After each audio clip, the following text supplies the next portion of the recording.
There are all manner of reasons why someone may choose to use Linux. Maybe you want a traditional, normal desktop experience, but one that's a lot more customizable than what you can get on Windows or macOS, so you go for KDE. Maybe you want something that is only possible to experience on Linux, so you go for GNOME or a tiling window manager. Maybe you're a developer, and being on Linux just makes your life a little bit easier because all of the developer tools you're working with, all of the server-side stuff you want to deal with, most of that's in the Linux world anyway, unless you're specifically doing Windows server stuff or very specific Windows development.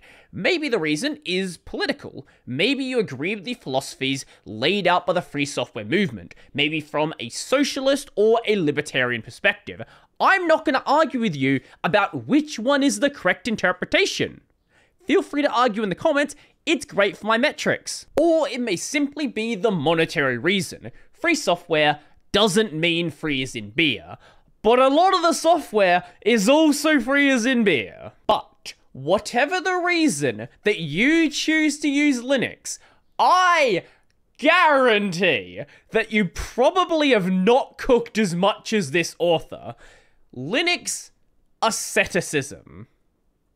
If you know what asceticism is, you already know this is going to be a very interesting blog post, but if you don't, you're in for a fun one. Most well-known living philosophies, such as cynicism, Epicureanism, Stoicism, Buddhism, and Sufism, advocate some form of asceticism.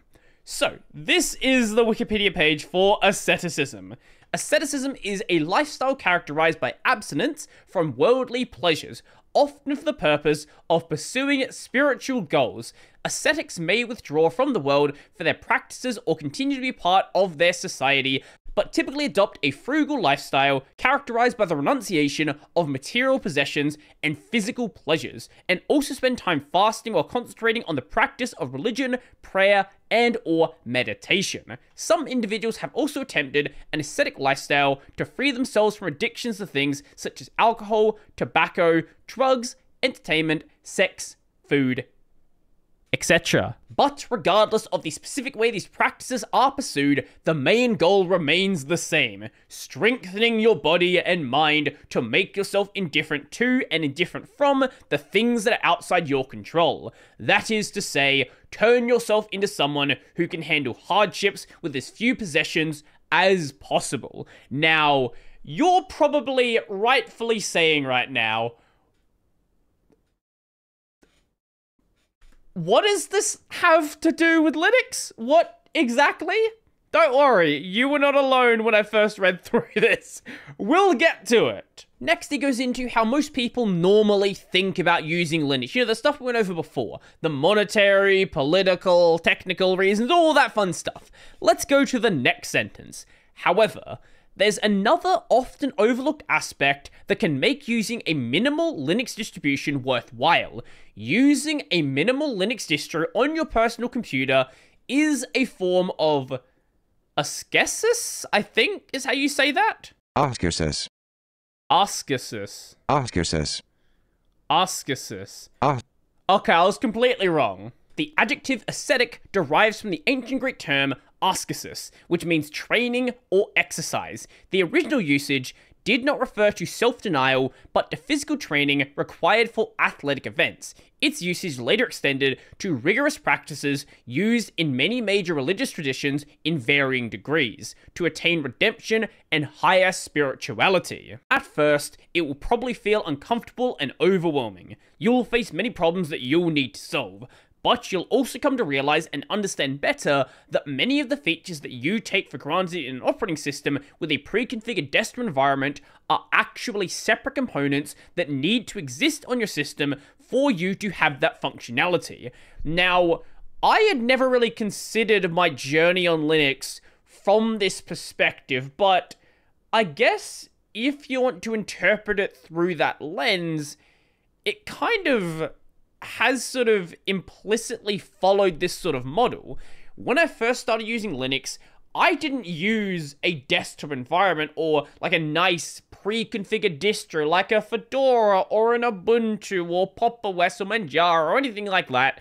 I started on Arch Linux and i3. Now, i3 is more nicely configured than some other options out there, but when you first install the system, if you don't install all of the extra things you might need, like a D menu, or I think there is a bar in i3 by default, or maybe it's a separate package, I don't know, but D menu, or a terminal, or a browser, or all of these other things, you don't have this functionality. You will boot into your system, and if you don't know your hotkeys, nothing's gonna work. So as I had issues on my system, as I needed new pieces of software, I learned about individual components that were available and added things piece by piece by piece by piece, and in many cases, I had to ensure that that software was actually configured correctly, because in many cases on Arch, it probably wasn't going to be. It was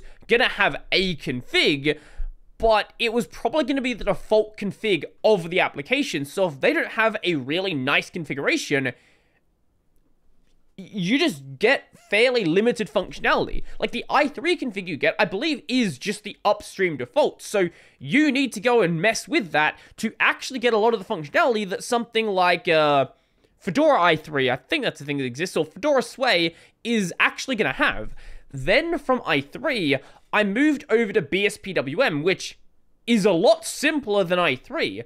In BSPWM, you boot into it and you have no functionality. Nothing at all. No bar, no desktop, no hotkeys, nothing. You need to go and add everything from the ground up. Now, considering it was still Xorg, all of the applications I was using before, like my browser, D menu, all of that sort of stuff, that is going to continue working, but I had to reconfigure an environment entirely. I've got a new mic stand coming. Okay, we're good. You've configured everything from the ground up to even get a basic working window manager. And it wasn't just BSPWM I was using, also a lot of the software I was using as well, like NCM PCPP.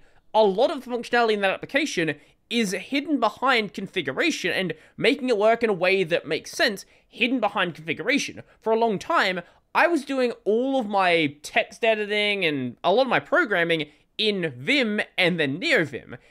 If you want to have a bunch of like nice plugins and stuff, you need to do all of that from the ground up. Also, my terminal file manager. I started on Ranger, which is a Python file manager, has a bunch of nice functionality in it, but there is a rewrite of that application called LF written in Go. It's considerably faster, but also a lot of that functionality that exists in Ranger isn't there in LF. So if you want to match that functionality and then add in additional functionality, you need to go and add that yourself. So it teaches you how all of these little things work and how to fit different applications together. And if something behaves in a weird way, learning about why it behaves in a weird way and maybe make it actually do the thing. From there, I moved over to Awesome WM, and I didn't really customize it that much, but that had a whole nother approach. Now everything was written in Lua, but it did have a massive configuration out of the box, so you didn't really need to mess around with it that much. Then I went with my move from X11 over to Wayland, initially Sway and then Hyperland. Now, going from X11 to Wayland, a lot of things do work through X-Wayland, right? But they're not really a good solution, and things like launches behave weirdly, so you want to find replacements that possibly behave in a similar way. So once again, you sort of go back to that first stage where you do know the sort of tools you want now, but you don't have the tools, so it's a matter of finding new things again, or writing things yourself, and maybe missing functionality in cases where things just don't exist and you don't want to do it yourself. And same with the configuration of these environments. Sway is literally just a superset of i3, so that was an easy merger. But going to Hyperland, that's a whole new system again, with a whole new thing to learn, going back to a basic config and building things up from there. So now that I've moved over to KDE, there is a very different sort of appreciation on what a desktop environment is, because I've basically built a desktop environment from the individual components, so it's a lot easier to appreciate the kind of work that has gone into making something that is as polished as KDE, or as polished as GNOME, and soon to be as polished as Cosmic is once it moves out of that alpha stage and, a lot of the early problems are being resolved. But Cosmic is sort of, I guess, reinvigorated a lot of that early fire I had where I just wanted to break things and change things out and see how things work, and I don't know, it's a new experience that just wasn't around before. There will be times that you need to understand what a network interface is, what a block device is,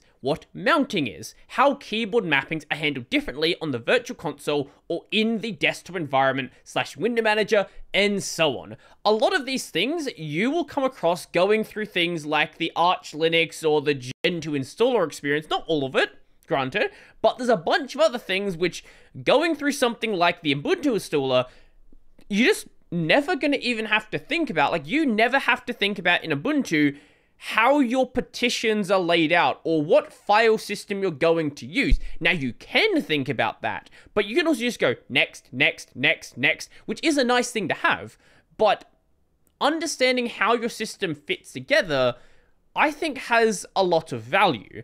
It will force you to learn more and more, and you'll also begin to appreciate the underlying elements that are often hidden away by the layers we rely on. This effect will be amplified, especially if you like to tinker and try to make things happen as you want them to be. Especially when I first started using Linux, this is where I was. I would break things and install things, and this is why I did all of those software showcase videos.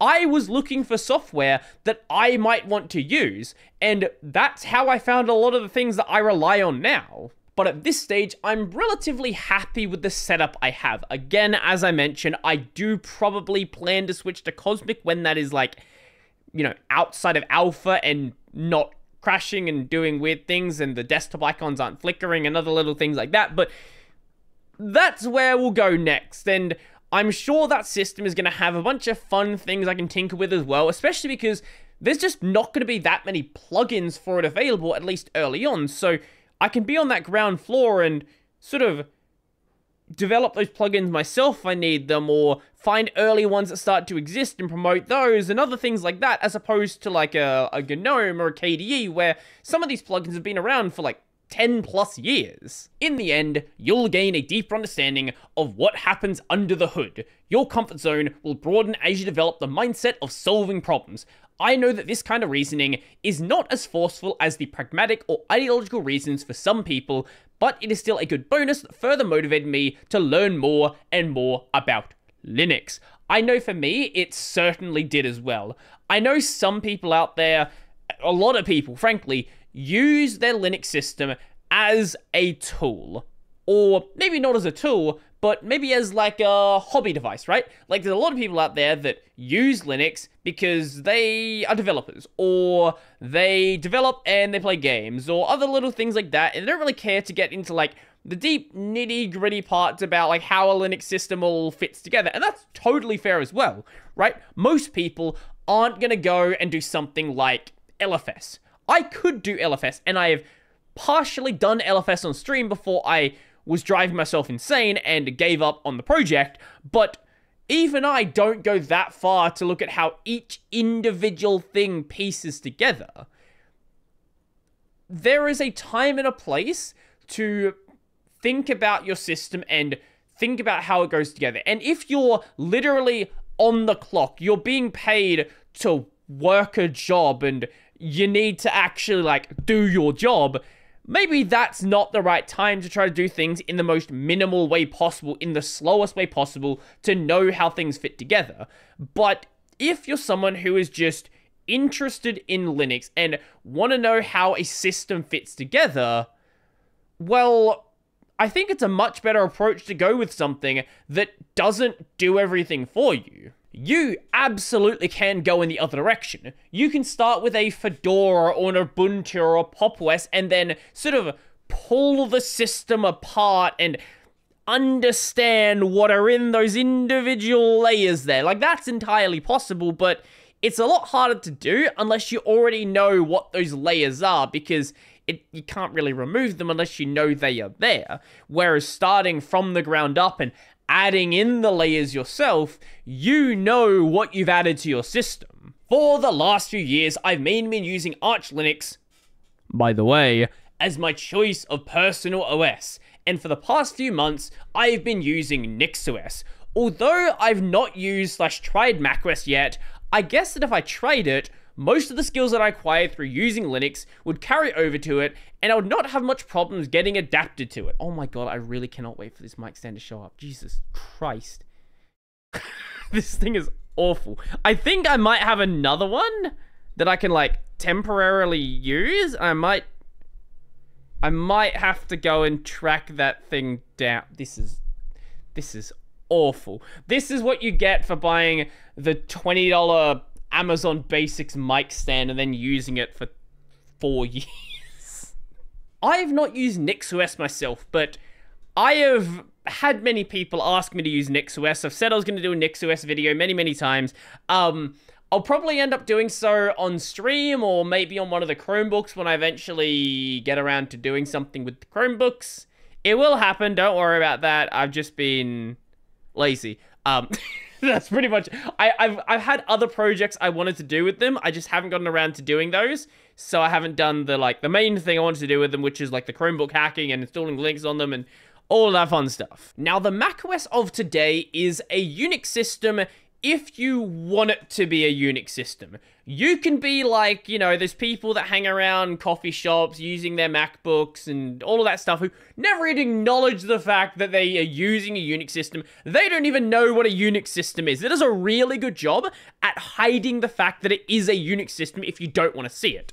But I don't think you even need to go that far and try out macOS to sort of get a different experience. I think you can just get that experience on Linux, going from Arch to something like a Fedora KDE or a Fedora Workstation or a Pop! OS or anything else like that, where you just install this system, and unlike a Arch reinstall, you don't have to go and like do anything special to make it like do the computer things. It just does the computer things because somebody else did all that work for you. And by going from this more minimal perspective from the start, again, it gives you a lot more appreciation on the amount of work that's had to go in a system like this to actually make it not only usable, but viable for other people. I think it's good to have tools in our toolbox that let us work minimally, but I also think it does not make much sense to use them all the time if there are already other tools available to achieve things in an easier and faster way. So I'm not against using non-minimal software by any means. They are fine as long as they don't introduce more problems than they solve. This is something that can definitely happen if you jump straight into something that you don't really understand and you start using, for example, graphical package managers where you don't understand what a package manager is and an issue arises and you're like, how do I fix this? What does this mean? What do you mean my mirror list is not up today? What is that? What do you mean like keychain has an issue? What is a keychain? And I think it's a good idea to understand how your system pieces together. But I also understand the fact that for a lot of people out there, that's just not the way they approach a computer. So there's nothing wrong with using something like a Fedora or Ubuntu or anything like that. But I always think for people who want to learn, go ahead and do so. Chuck Arch on a system, chuck a Gentoo on a system, chuck a LFS or avoid Linux, and just explore and see what you can do. But let me know your thoughts down below. How do you approach Linux? Do you think this author is a little bit too cooked? Do you think they cooked a bit much? I would love to know. So if you like the video, go like the video. And if you really like the video and you want to become one of these amazing people over here, check out the Patreon, subscribe to LiberaPay, linked in the description down below. That's going to be it for me, and let me know your philosophy down below.